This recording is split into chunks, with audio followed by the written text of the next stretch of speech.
তোমরা সবাই ভালো আছো? আজকে তোমাদের দ্বিতীয় যে ক্লাসটা নেব সেটা যে একক রেখাচির। সবাই দেখতে পাচ্ছ একক রেখাচির, যেটা হয়েছে যে আলোকের অপবর্তন। আমরা গত ক্লাসে কি পড়ছিলাম? ইয়ংয়ের ডিসি। এবার পর্ব আমরা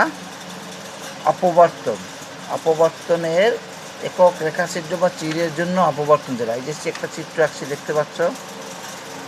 এখন এখান থেকে আমরা গত ক্লাসে যে সূত্রগুলো শিখলাম, তারপর আবার এইটার ক্ষেত্রে কি কি ভেরিয়েশন আছে, কি কি চেঞ্জগুলো আছে সেগুলো আমরা দেখব এবং এইটার মূল জায়গাগুলো আমরা ঠিক রাখবো।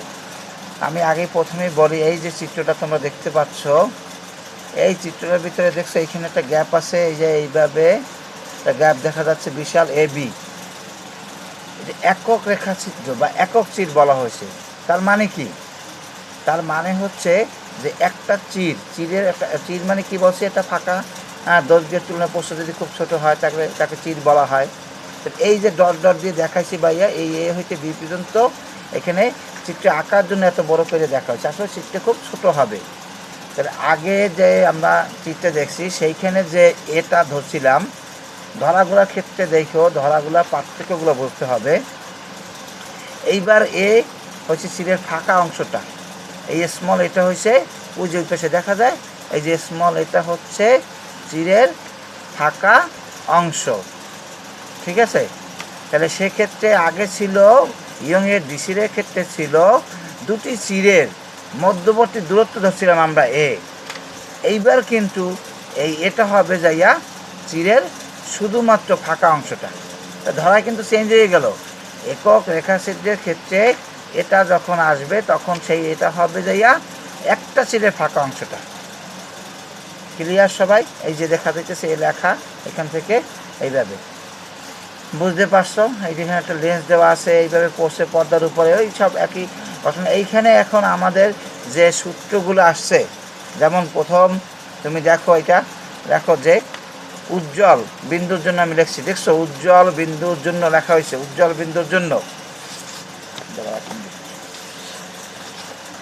বিন্দুর জন্য যে লিখছি আমি কথাটা, সেই ক্ষেত্রে সূত্র লিখছি কি, এ সাইন থিটা, এই যে a sine theta equal to 2n+1 λ/2। বিশেষভাবে খেয়াল রাখতে হবে, আমাদের মূল জায়গাগুলো কিন্তু হচ্ছে সূত্র। আমি বারবার বলি, সূত্র ঠিক করে বসাইতে পারছি মানে 3 আর 4 মার্ক আমরা পারবো। সূত্র ভুল হয়েছে 4 3 7 মার্ক শেষ। তাহলে এখন এই যে উজ্জ্বল বিন্দু, এটাকে আরেকটা নাম বলবে চরম বিন্দু। আমরা গত ক্লাসে ইয়ংয়ের ডিসিরে তখন দেখছো উজ্জ্বল বিন্দুর জন্য যে সূত্র ছিল সেইখানে এইটা উল্টা হবে। এই ক্ষেত্রে মনে রাখার সুবিধার্থে ওইটা যা ছিল ইয়ংয়ের, এইখানে আইসা যা উল্টেই যাবে। ওইখানে ছিল a sine theta equal to n lambda, আবার এইটা হচ্ছে a sine theta equal to 2n+1 λ/2। আর ওইখানে অন্ধকার বিন্দুর জন্য ছিল a sine theta equal to 2n+1 λ/2। আর এইবার এইটার হবে a sine theta equal to, এই যে দেখা যায়, ঠিক আছে, a sine theta equal to n lambda. বুঝতে পারছো? এন তো একই জিনিস, সবাই জানো, এত তম মানে ক্রম, হ্যাঁ, ল্যামডা তরঙ্গ দৈর্ঘ্য। থিটা হয়েছে, এখানে আমরা থিটার কথা বলবো, থিটা হয়েছে কৌণিক ব্যবধান বা কৌণিক সরণ, যেটা আমরা আগের ক্লাসেও আমরা শিখছি। এখানে ঠিক একই কথা, এটা হয়েছে কৌণিক ব্যবধান বা কৌণিক সরণ। কিন্তু পার্থক্য আছে। আমাকে যদি কৌণিক ব্যবধান বের করতে বলে তাহলে তুমি কি করবা? এখানে এই যে একক রেখাচিত্রের ক্ষেত্রে তোমাকে যদি কৌণিক সরণ বা ব্যবধান বের করতে বলে, আমরা যেমন ইয়ংয়ের ডিসির ক্ষেত্রে বলছিলাম কৌণিক ব্যবধান বা কৌণিক সরণ বের করার ক্ষেত্রে বলছিলাম tan θ = xn/d। বাট এইটার ক্ষেত্রে কিন্তু আমরা এই ফর্মুলা দুটো দিয়ে আমরা tan θ যেটা বলবে, যখন তোমার চরম বা উজ্জ্বল বলবে তখন তুমি সূত্র ব্যবহার করবা এ সাইন θ = এ 2n+1 λ/2। সেখান থেকে তুমি সব মান বসাই দিয়া থিটার মানটা বের করে নেবা। কিন্তু বারবার একই কথা বলতেছি যে স্মরণ রাখতে হবে, এইবার তুমি যখন থিটা বের করিয়া কৌণিক ব্যবধান বের করবা, এইটাকে 2 দ্বারা পরবর্তীতে গুণ করিয়া টোয়াইস থিটা ইকুয়াল টু কৌণিক ব্যবধান বের করতে হবে। কি বলছি মনে থাকবে, যে একক রেখাচিত্রের জন্য তুমি যখন কৌণিক ব্যবধান বের করবা তখন তোমাকে যেটার বলবে, উজ্জ্বল বলুক বা অন্ধকার বলুক, তুমি থিটা সেই ফর্মুলা অনুযায়ী বের করার পরে তারপর তুমি তাকে 2 দ্বারা গুণ করবা টোয়াইস থিটা। যে কেন স্যার, এখানে দেখো এইটার ক্ষেত্রে দুইটা থিটা, দুইটা কোণ উৎপন্ন হয়েছে, দেখছো? সুতরাং এখানে কৌণিক ব্যবধানটা 2 থিটা দ্বারা নির্ণয় করতে হবে। আমরা ইয়ংয়ের ডিসির ক্ষেত্রে শুধুমাত্র থিটা বের করলেই চলবে, কিন্তু যদি তোমাকে একক রেখাচিত্রের জন্য কৌণিক ব্যবধান বের করতে বলে তখন তোমার স্মরণ রাখতে হবে, যদি তুমি থিটা খালি বের করে দিয়ে আসো তাহলে পরীক্ষক তোমাকে মার্ক কমাই দিতে পারে বা শূন্যও দিতে পারে, কারণ তোমাকে এখানে টোয়াইস থিটা পর্যন্ত বের করতে হবে। বুঝতে পারছো? এই গেল তোমার ফান্ডামেন্টাল পার্থক্যটা, মানে মূল পার্থক্য, যে একক রেখাচিত্র এবং ইয়ংয়ের ডিসির ভিতর। এখন তোমাকে বললো যে কৌণিক ব্যবধান উজ্জ্বলের জন্য কৌণিক ব্যবধান বের করতে বসে, সেক্ষেত্রে কিন্তু আবার তুমি এইখানে টোয়াইস থিটা না করলেও চলবে, কারণ তুমি যখন একবার উজ্জ্বলের জন্য একবার অন্ধকারের জন্য বা কৌণিক ব্যবধান তুমি বের করবা, 2 দিয়ে গুণ করলে দুইটাকে যাই হোক না কেন রেজাল্টটা তো একই হবে।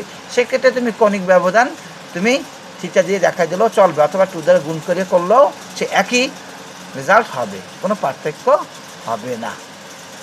বুঝতে পারছো আমরা? ঠিক আছে, এই গেল তোমার একক রেখাচিত্রের এই সূত্র, এবং এইখানে কিন্তু এই দুইটা সূত্র। আমি আবারও বলি যে এইখানে তোমরা কি করবা, যে চরম বা উজ্জ্বল বিন্দুর জন্য সূত্র হবে কি বলো, a sin theta equal two twice n plus 1 λ/2, আর অন্ধকার বা অবম বিন্দুর জন্য কি হবে, a sin theta equal two n lambda. অর্থাৎ ইয়ংয়ের ডিসিডের ক্ষেত্রে আমরা উজ্জ্বলের জন্য যা পাইছি, অন্ধকারের জন্য যা পাইছি, এইটার ক্ষেত্রে আইসা বিপরীত হবে, মনে থাকবে, মানে ওইটা যা হবে এইটা বিপরীত হবে। ঠিক আছে, কোনো সমস্যা নেই। অঙ্ক আমরা এখন ধরে বসাই করলেই আমাদের অঙ্কগুলো হবে। আচ্ছা, তার আগে আরেকটা কথা বলি, যে এইটা যে পড়লাম অপবর্তন, এখন অপবর্তন কি, অপবর্তনে যে লিখে রাখছি অপবর্তন সংজ্ঞা, অপবর্তন কথাটার অর্থ কী, বা অপবর্তন বলতে আমরা কী বুঝি, করার জন্য যে প্রশ্ন আসবে আমাদের, সেক্ষেত্রে তুমি কি বলবা, কোনো বস্তু, কিনারা বা ঢাল বলি, আমরা ঢালও বলি, কোনো বইতে দেখবা ঢাল রাখা অথবা কিনারা, এই আলো, কোনো বস্তুর কিনারা বা ধার ঘেঁষে যাওয়ার সময় আলো কিছুটা বেঁকে যায়। কি করে? আলো কিছুটা বেঁকে যায়। এই বেঁকে যাওয়ার ধর্মকে বলা হয় আলোর অপবর্তন। খেয়াল রাখতে হবে, আলোর ক্ষেত্রে যেরকম অপবর্তন হবে, শব্দের ক্ষেত্রেও কিন্তু অপবর্তন আমাদের আছে। শব্দও তোমার এরকম ধার ঘেঁষে বা ই করে যাইতে পারে, কারণ শব্দের ক্ষেত্রেও আমাদের অপবর্তন আছে। তুমি দেখবা যে আমাদের বইতে এই লাইনটা লেখা আছে যে অপবর্তন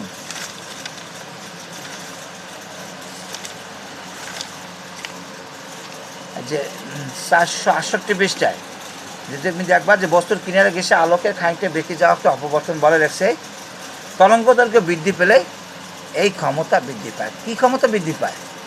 এই আলোর বেঁকে যাওয়ার ক্ষমতাটা বৃদ্ধি পায়। কখন? ডিপেন্ড টু তরঙ্গ দৈর্ঘ্যের উপর নির্ভর করে। তরঙ্গ দৈর্ঘ্য যত বাড়বে তোমার আলোটার বেঁকে যাওয়ার ক্ষমতাও তত বেশি হবে। এখন শব্দ যেহেতু তরঙ্গধর্মী, আমরা জানি শব্দ পড়ার সময় দেখবা শব্দ আমরা ফার্স্ট পেপারে পড়ছি, শব্দ একটা তরঙ্গধর্মী, সুতরাং শব্দের অপবর্তন হয় এবং একে শব্দের অপবর্তন বলা হয়। ঠিক আছে, তাহলে আমরা আগে কিন্তু অপবর্তন রেখাচিত্র বললাম, এখন উল্টোভাবে পড়াই। আমি সবসময় উল্টোভাবে পড়াই। অপবর্তন সিস্টেমটা এইটাই যে একটা সহজ কথা তুমি বলবা, আলো যখন কোনো বস্তুর কিনারা বা ধার ঘেঁষে যায়, তখন এই ঘেঁষে যায় এই যে ঘেঁষে যাওয়াটা, এই যে মানে বেঁকাই যায়। তুমি দেখবা যে আলোটা বেঁকাই পড়ছে, টেবিলের কোনা তুমি দেখবা ছায়া পড়ছে, ছায়াটা এরকম বাঁকানো অবস্থায় পড়ছে, তাহলে তাকে বলা হবে আলোর অপবর্তন। ঠিক এরকম শব্দের অপবর্তন আছে। তাহলে আলো অপবর্তনের জন্য দুইটা শর্ত আছে। কী হবে? একটা হচ্ছে খাড়া ধারের জন্য, একটা হচ্ছে সরু ছিদ্রের ক্ষেত্রে। এরপরে অপবর্তন দুই প্রকার, এটাকে বলা হয় ফিনেল শ্রেণী অপবর্তন, আরটাকে বলা হয় ফ্রুনহফার শ্রেণী অপবর্তন। ঠিক আছে, এই দুইটা তুমি সংজ্ঞা দিয়ে মুখস্থ করবা। একেবারে বইতে সুন্দর করে লেখা আছে প্রতিবন্ধক বা ছিদ্র থেকে আলো, দুইটা কথা মনে রাখবে, একটা হচ্ছে অসীম, একটা হচ্ছে সসীম।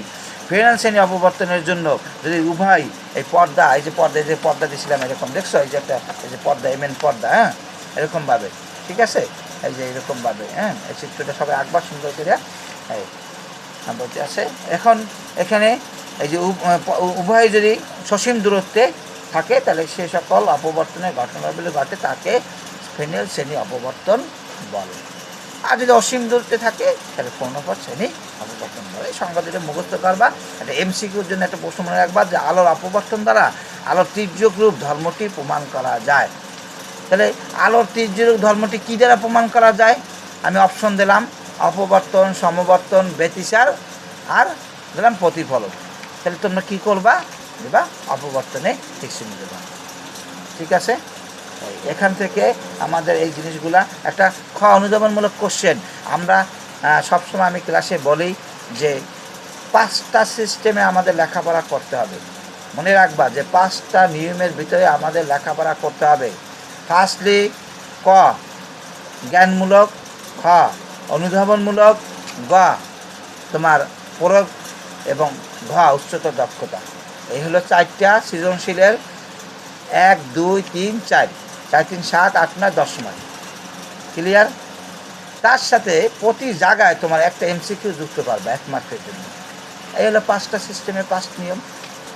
তুমি যখনই যে জায়গাটা পড়বা টোটাল বইটা পড়েছি এবং রিডিং পড়তে হবে। যারা আমার পুরান ছাত্র আছো, যারা এবার পরীক্ষা দেবা, যেসব ছাত্রছাত্রী এবার পরীক্ষা দেবা, ছাত্রছাত্রী আমার আসো, তারা সবাই অবগত আসো আমার এই সিস্টেমগুলা এবং জানো। যারা নতুন ছাত্রছাত্রী, যারা সামনের বার পরীক্ষা দেবা, তাদের ক্লাস মিস হতেছে দেখে অনলাইনে ক্লাসগুলো করতে চেষ্টা করতেছি, হ্যাঁ কতটুকু পারি সফলতা। হ্যাঁ সেক্ষেত্রে মনে রাখবা যখনই তুমি যে অধ্যায়টা অনুশীলন করবা বা পড়বা তখন তোমাকে 4 আর 3 7 মার্কের জন্য আমরা যেরকম পরিশ্রম করি সেরকম এমসিকিউর জন্য পরিশ্রম করতে হবে। এমসিকিউতে তুমি যদি একটু অনেক পিছিয়ে যাও তাহলে কিন্তু তোমার ভালো রেজাল্ট অর্থাৎ A+ আসার সম্ভাবনা খুব কমই থাকবে। আচ্ছা, এরপর আসি আমরা পরবর্তী একটা জিনিসে, যে অপবর্তন গেটিং এবং অপবর্তন গেটিং। তারপর আমি সৃজনশীল দেখাবো টেস্ট পেপার এগুলা। অপবর্তন গেটিং কি আসলে, অপবর্তন গেটিংটা কি? এই দেখো অপবর্তন গেটিং, এটা দেখো একটু সবাই সুন্দর করে। আমি এগুলো বইতে নাই, বইয়ের কিছু নাই, বোঝানোর জন্য আমি এরকমভাবে আটকে রাখছি। হ্যাঁ এইভাবে দেখো এগুলো জিনিসগুলো সবগুলো উঠাইতে হবে, এরকম ধরে ধরে দেখতে হবে। হ্যাঁ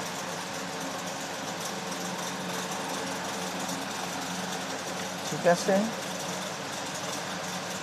দেখছো চিত্রটা সবাই আইকো এরকমভাবে। হ্যাঁ আমি সুন্দর করে আইকে দিয়েছি তোমাদের, এখন বুঝিয়ে দেবো। আচ্ছা, এইখানে যে তুমি যে দেখতে পাইতেছো কতগুলা রেখা, এই যে এই জায়গায় দেখছো সব একটু একটু করে ফাঁক ফাঁক, মানে আসলে একটা চির। এই সব মানে কথাটা হচ্ছে এরকম সমপ্রস্থের পাশাপাশি অনেকগুলো সমপ্রস্থের হ্যাঁ চির যদি থাকে তাহলে সেগুলোকে বলবে তোমার অপবর্তন গেটিং।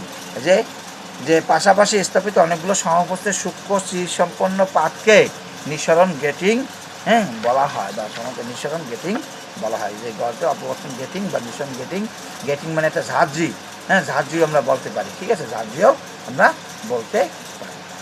তাহলে তোমার এই জায়গায় গেটিংটা কি বলবো আমরা? আবারও বলি যে পাশাপাশি সমপ্রস্থ, সমপ্রস্থ বলতে এই একই ধরনের ফাঁক, মানে এইটুকু এটা যেরকম থাকবে এইভাবে এইরকমভাবে থাকা, এই তাকে বলবে সমপ্রস্থ। সম্পূর্ণ পাশাপাশি যদি অনেকগুলা থাকে তাহলে সেটাকে আমরা বলবো সূক্ষ্ম শীর্ষমূল পাঁচটি বলবো নিঃসরণ গেটিং বা সমতল। ক্লিয়ার? নিঃসরণ আর প্রতিফলন গেটিং আছে।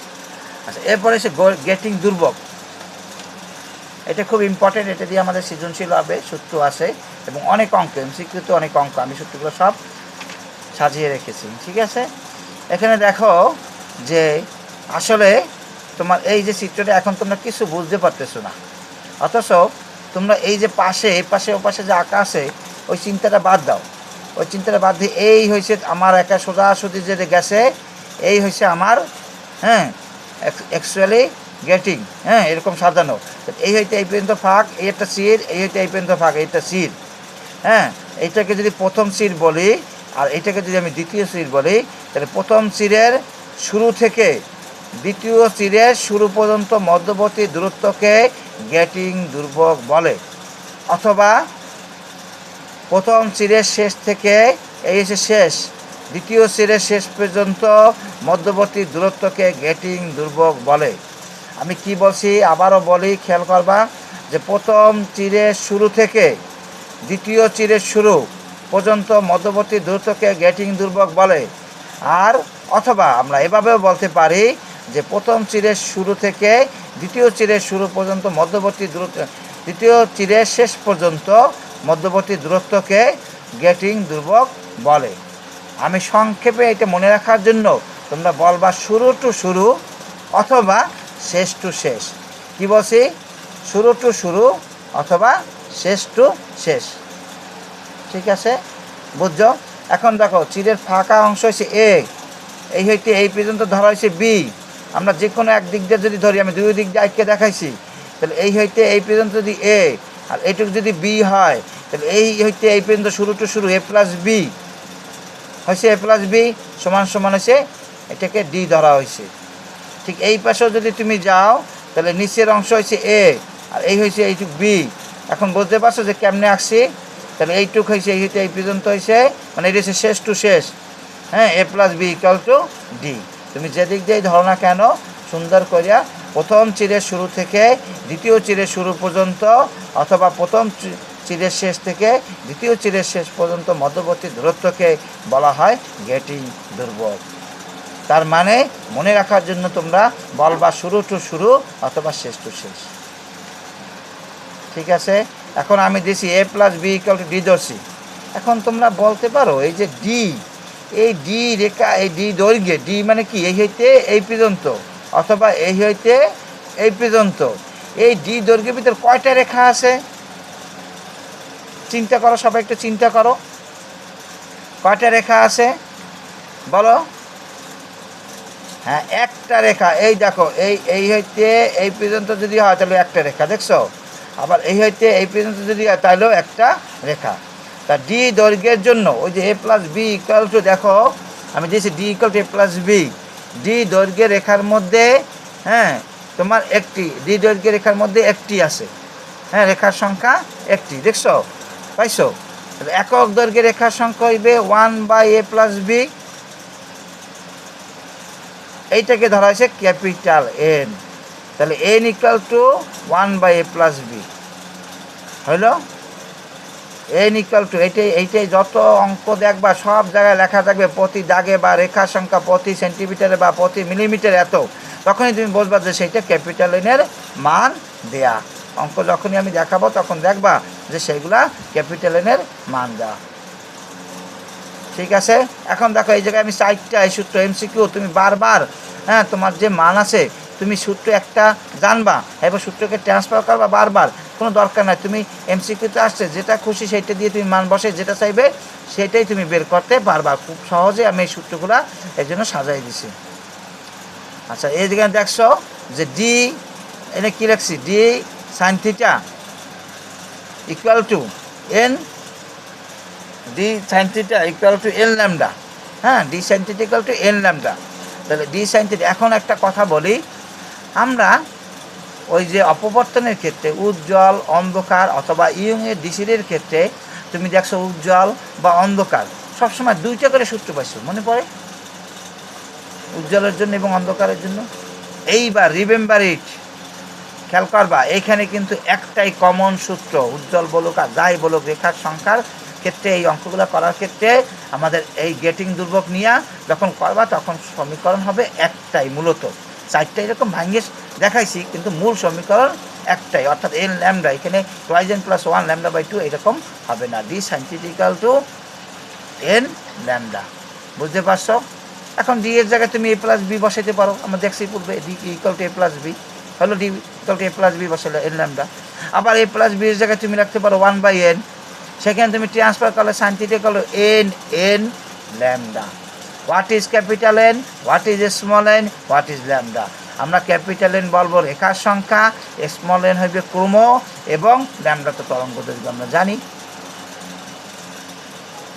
বুঝতে পারছো? অপবর্তন এবং অপবর্তন গ্রেটিংয়ের সম্পূর্ণ সমীকরণ এবং থিওরিগুলা সবাই। আমি এইটা আবার একটু বলে শেষ করি এইখানে, তারপরে আমি দেখাইতেছি টেস্ট পেপারের জিনিসগুলা। এখানে গেটিং ধ্রুবক কী বলবা? প্রথম চিরের শুরু থেকে দ্বিতীয় চিরের শুরু পর্যন্ত, অথবা দ্বিতীয় চিরের শুরু থেকে প্রথম চিরের শুরু থেকে প্রথম চিরের শেষ থেকে দ্বিতীয় চিরের শেষ পর্যন্ত মধ্যবর্তী দূরত্বকে বলা হয় গেটিং ধ্রুবক। তাহলে এখানে আছে এ আর এখানে আছে B, A plus B equal to D. আবার এই পাশে আছে এই জায়গায় এ, এই জায়গায় D, A plus D B equal to D. তাহলে এই ডি রেখার দৈর্ঘ্যের ভিতরে তোমার রেখার সংখ্যা আছে একটি, একক দৈর্ঘ্যের রেখার সংখ্যা হয়েছে 1/a প্লাস বি। এখানে ধরা হয়েছে এন। এই n equal to d, a sine theta equal to n lambda, a plus b sine theta equal to n lambda, d sine 1/n equal sine theta equal to n lambda. তাহলে sine theta equal to n lambda. যখন যেটা তোমাকে চাবে সমীকরণ, তুমি সেইটাই ব্যবহার করিয়া সরাসরি মান বের করতে পারবা। ঠিক আছে? আচ্ছা, আসো এরপরে দেখো গেটিং ধ্রুবকের এই যে এগুলা, এই যে স্যার আমরা এখন যে কোনো অঙ্ক, প্রথম তোমার এই যে বই যে অঙ্কটা আছে 1 নম্বর অনুশীলনী, দেখছো? দেখতে পাইছো? প্রথম অঙ্কটা কিন্তু তোমার এই জায়গায় একটি 15 শ্রেণীর একক চিরের অপবর্তন পরীক্ষায় এখানে দেখা যায় যে জায়গায় যা একটা অ্যামস্ট্রং তরঙ্গ আলোচনাকে ব্যবহার করা হলো। প্রথম ক্রমের অন্ধকার পট্টির জন্য অপবর্তন কোণ নির্ণয় করো, চিরের বেদ এত দেওয়া আছে। আচ্ছা, তোমাকে বলছে প্রথম ক্রমের অন্ধকার পট্টির জন্য অপবর্তন কোণ, সূত্র বলতে হবে। বলো সূত্র, বলো সূত্র। পারছো? আমি বলছি অঙ্ক পারছো, সূত্র পারো নাই, অঙ্ক পারবে না। প্রথম অপবর্তনের জন্য তোমার উজ্জ্বল এবং অন্ধকার চাইছে কি? এখানে তুমি ভালো করে দেখো, অন্ধকার পট্টি, তাহলে কি হবে? A sine theta equal to n lambda. ঠিক আছে?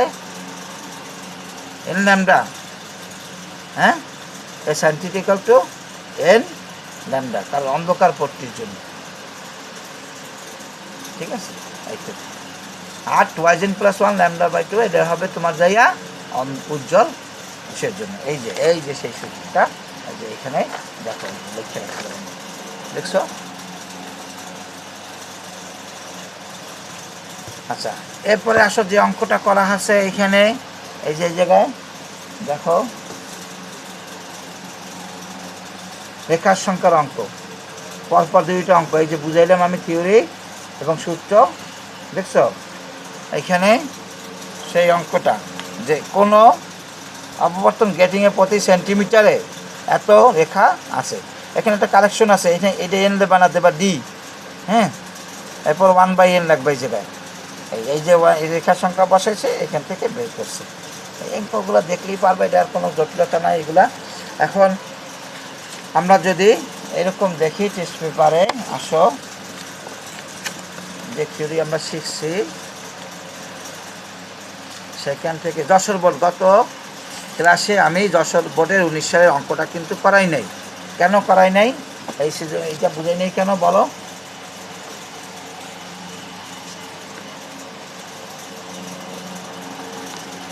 যশোর বোর্ড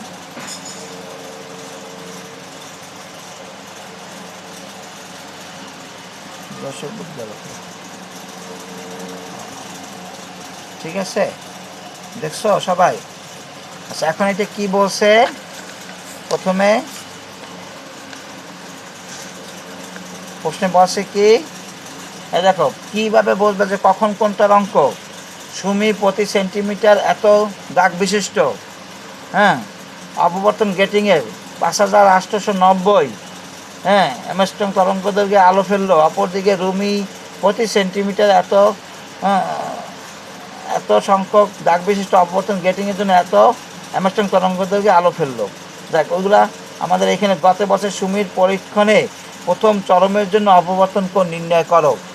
সুমির পরীক্ষণে প্রথম চরমের জন্য অপবর্তন কোণ নির্ণয় করো। তাহলে এখানে প্রথম চরম মানে উজ্জ্বল এবং অপবর্তন, তাহলে তোমাকে খালি সূত্র বলতে হবে, আর কোনো কিছু কাজ আছে? বলো এই সাইন থিটা ইকুয়াল টু চরম এন ল্যামডা না টুয়াইস এন 1 প্লাস?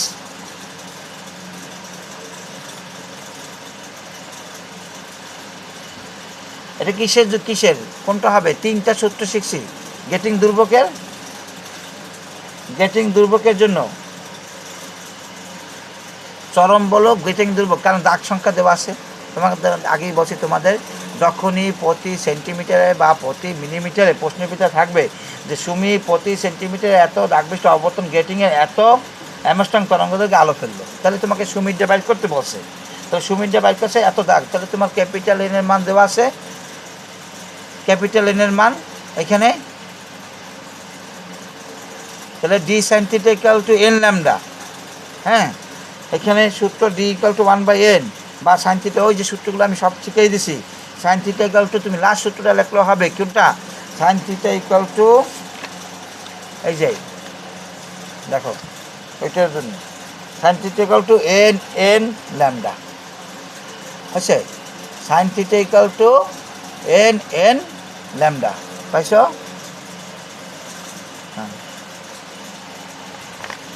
এই ফর্মুলা দিয়ে তুমি বের করবে, ফেলাইলা দাগ। ওই যে আগের যে অনুশীলনের যে অঙ্ক আমরা করছি, আর যে 10 নম্বরে যেটা আসছে সেটা, এটা হচ্ছে 3 মার্কের জন্য। বুঝতে পারছো? এরকম। এরপরে বলছে রুমির পরীক্ষণে তরঙ্গ দৈর্ঘ্যের কীরূপ পরিবর্তন আনলে দ্বিতীয় চরমের জন্য সুমি ও রুমি উভয়ের ক্ষেত্রে অপবর্তন কোণ একই পাওয়া যাবে। এইরকমভাবে তুমি যুক্তি দিয়ে বুঝাবা। দেখো প্রশ্ন, দেখছো? বলছে রুমির পরীক্ষণে তরঙ্গ দৈর্ঘ্যে কীরূপ পরিবর্তন আনলে দ্বিতীয় চরমের জন্য সুমি ও রুমি উভয়ের ক্ষেত্রে অপবর্তন কোণ একই পাওয়া যাবে। গাণিতিক বিশ্লেষণ করো। আমাদের যেটা লাস্ট কোশ্চেন 4 মার্ক অনুধাবনমূলক কোশ্চেন। সবাইকে এই ব্যাপারে খুব বেশি সচেতন হতে হবে। হ্যাঁ, খালি তরঙ্গ দৈর্ঘ্যের পরিবর্তন করবা, তারপর তুমি অপবর্তন কোণের কী করবা। এখন তোমাকে প্রশ্ন বলবে, উদ্দীপকে বলবে একরকম, আমরা কিন্তু করবো আর একরকম। এখানে বিষয়টা হয়েছে যে রুমির পরীক্ষণ তরঙ্গ দৈর্ঘ্য কীরূপ, তাহলে তরঙ্গ দৈর্ঘ্যের পরিবর্তনটা কীরূপ করলে অপবর্তন কোণ একই পাওয়া যাবে কিনা। তাহলে তুমি একটা কিন্তু সুমির অপবর্তন কোণ পাইছো, তাহলে তুমি রুমির অপবর্তন কোণ বাইর করবা। ওইরকমভাবে বাইর করিয়া যদি তুমি দুইজনার এরকম করিয়া, তারপর যদি তুমি তরঙ্গ দৈর্ঘ্য বাইর করো, দুইটা দিয়া, হ্যাঁ, একজনের তরঙ্গ দৈর্ঘ্য দেওয়া আছে, দুইজনের তরঙ্গ দৈর্ঘ্য এরকমভাবে দিয়ে তরঙ্গ দৈর্ঘ্যের পরিবর্তন দেখাইলা। তারপর বলবা কি ওই অপবর্তন কোণ বসাইয়া দুইজনার ওই যে আমরা কোণ বসাইয়া তারপরে সেইটাকে যে তরঙ্গ দৈর্ঘ্য বাইর করে নেব। সেই তরঙ্গ দৈর্ঘ্য রুমি তরঙ্গ এই জায়গায় যে হ্রাস করলে দেখা যাবে যে চরমের জন্য উভয়ের পরীক্ষা একই অপবর্তন কোণ পাওয়া যায়। খালি তুমি তরঙ্গ দৈর্ঘ্যের তুলনাটা করিয়া দেখা দেবে। এগুলো জানো, এগুলো সিস্টেমগুলো বোঝো মোটামুটি, ঠিক আছে? এরপরে দেখো আমাদের কমন উদ্দীপক আছে, এই যে সিলেট বোর্ড 2017 সাল, সিলেট বোর্ড 2017 সাল, সিলেট বোর্ড 2017 সাল, পাইছো? সিলেট বোর্ড 2017 সাল, ঠিক আছে? কি বলছে? রায়হান অপটিক্স ল্যাবে এত ন্যানোমিটার তরঙ্গ দৈর্ঘ্য বিশিষ্ট একটি একবর্ণী আলো 2 মাইক্রোমিটার প্রস্থের, একটা ন্যানোমিটার করছে, একটা মাইক্রোমিটার করছে। এগুলো নিয়ে আমরা জানি হেজিটেশন না করি। ন্যানো মানে 10⁻⁹, মাইক্রো মানে 10⁻�6, দুইটাই আমাদের ট্রান্সফার করে নিতে হবে। প্রস্থের চির বিশিষ্ট একটি অপবর্তন গেটিংয়ের উপর লম্বভাবে আপতিত করলো। সে ধারণা করলো যে সে 9টি চরমবিন্দু দেখতে পারবে। আচ্ছা, আমাদের গ নম্বর প্রশ্ন কি? প্রথম চরমগুলো মধ্যবর্তী কৌণিক দূরত্ব নির্ণয় করো। এখানে এমনি করা আছে, হ্যাঁ, এই জায়গায় যা। এখন তুমি কি করবা? এই জায়গায় দেখো এত তরঙ্গ বিশিষ্ট একবর্ণী আলো ফেলাইছে, কিন্তু তোমাদের টার্গেট থাকবে কি? প্রথম চরমগুলো মধ্যবর্তী। অপবর্তনের ক্ষেত্রে আমি কি বলছিলাম? গেটিং দুর্ভোগ হলে একটা জিনিস, অপবর্তনের ক্ষেত্রে দুইটা সূত্র, চরমের জন্য একটা সূত্র, চরম আর অন্ধকারের জন্য আরেকটা সূত্র, চরম বা উজ্জ্বল, অন্ধকার বা অবম। তাহলে তুমি চরমের জন্য a sine theta equal to l lambda হয়েছে। এখানে তোমাকে এর মান এত তরঙ্গ বিশিষ্ট এক বর্ণী তরঙ্গ দৈর্ঘ্য দেওয়া আছে এবং এত পোস্টে চির বিশিষ্ট এর মান দেওয়া আছে।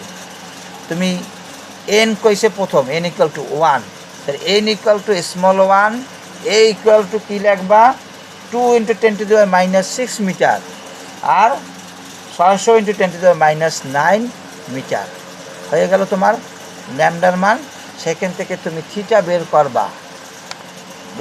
সূত্র কি আবার আমি দেখাবো, এই জায়গায় যা চরমের জন্য কি সূত্র, a sine theta equal to চরমের জন্য, চরম বলছে না চরম, a sine theta equal to বলো প্রথমটা টুয়াইজেন প্লাস 1 λ/2 হয়েছে। A sine theta equal to twice n plus 1 λ/2। তাহলে তুমি সব মান বের করার পরে তোমার থিটা বের করবা। কিন্তু তোমাদের আমি কি বলছিলাম, যদি অপবর্তনের ক্ষেত্রে কৌণিক ব্যবধান, কৌণিক সরণ বা কৌণিক দূরত্ব যে কথাগুলাই বলুক না কেন, তাহলে সেক্ষেত্রে তোমরা কি করবা, থিটা বের করার পরে 2 থিটা বের করবা, 2 দ্বারা ওই মানটাকে গুণ করবা। ঠিক এখানে সেভাবে করা আছে, বুঝতে পারছো? এই যে 2 থিটা করে আসছে। আছে আসো গতে রায়হানের ধারণা কি সঠিক গাণিতিক বিশ্লেষণ। তাহলে রায়হান কি করছে, সে ধারণা করেছিল যে সে 9টি চরমবিন্দু দেখতে পাবে।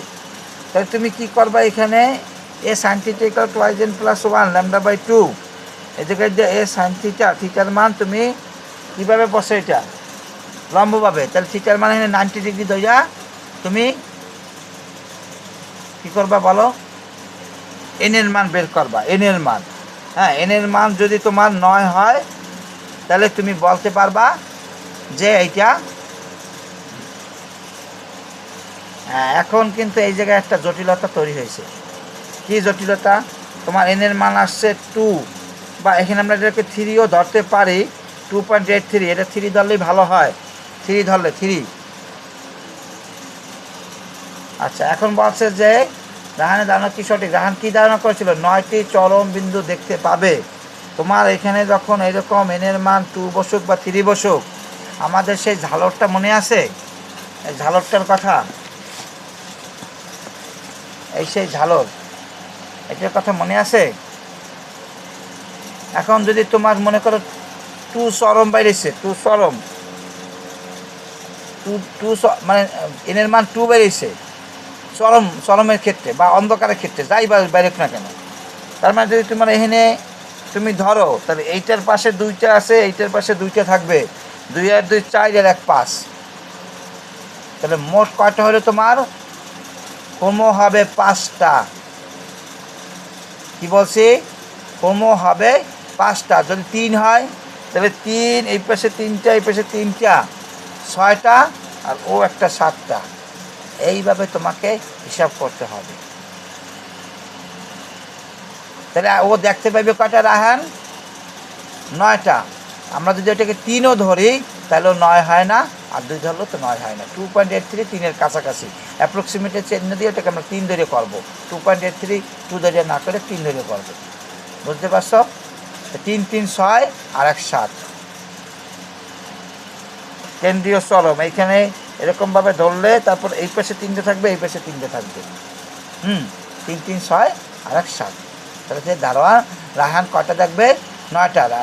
রাহানের ধারণা সঠিক ছিল না। ঠিক আছে, রাহানের ধারণা সঠিক ছিল না। এরকমভাবে আমাদের এইভাবে সৃজনশীল এই জায়গা থেকে আমরা ইয়ংয়ের ডিসিল প্লাস অপবর্তন নিয়ে যে সৃজনশীলগুলো শিখলাম, যে সূত্রগুলো শিখলাম, আমরা যত লেখাপড়া করি সবাই বুঝতে পারতেছো। যারা আমার পরীক্ষার্থী তারা ভালো করে জানো যে স্যার 3 সাইড, এর বিকল্প কোনো রাস্তা নাই। আমরা সারাদিন পড়ালেখা করে কোনো লাভ হইবে না যদি আমি ঘর না ধরতে পারি। এই জন্য আমার পড়ার ক্ষেত্রে সবসময় মনে রাখতে হবে যে ঘটাকে আমরা ভালো মতনভাবে বুঝতে জানি আমরা পড়তে পারি। আর নাহলে 4 মার্ক 5 4 5 20 মার্ক শেষ হয়ে গেলে তো এমনিই মার্ক শেষ। 5টা কোশ্চেনে অ্যান্সার করতে হবে আমাদের।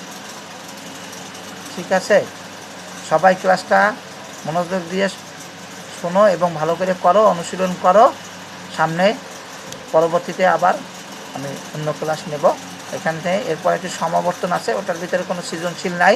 সমাবর্তনে একটা সংজ্ঞা থাকে শুধুমাত্র, হ্যাঁ, ওই সংজ্ঞাটা যদি সমাবর্তন আর অপবর্তন এবং এর ভিতরে এটা থিওরিগুলো সম্পূর্ণ পড়বা, আমি সৃজনশীল দেখে এগুলো বুঝাইছি।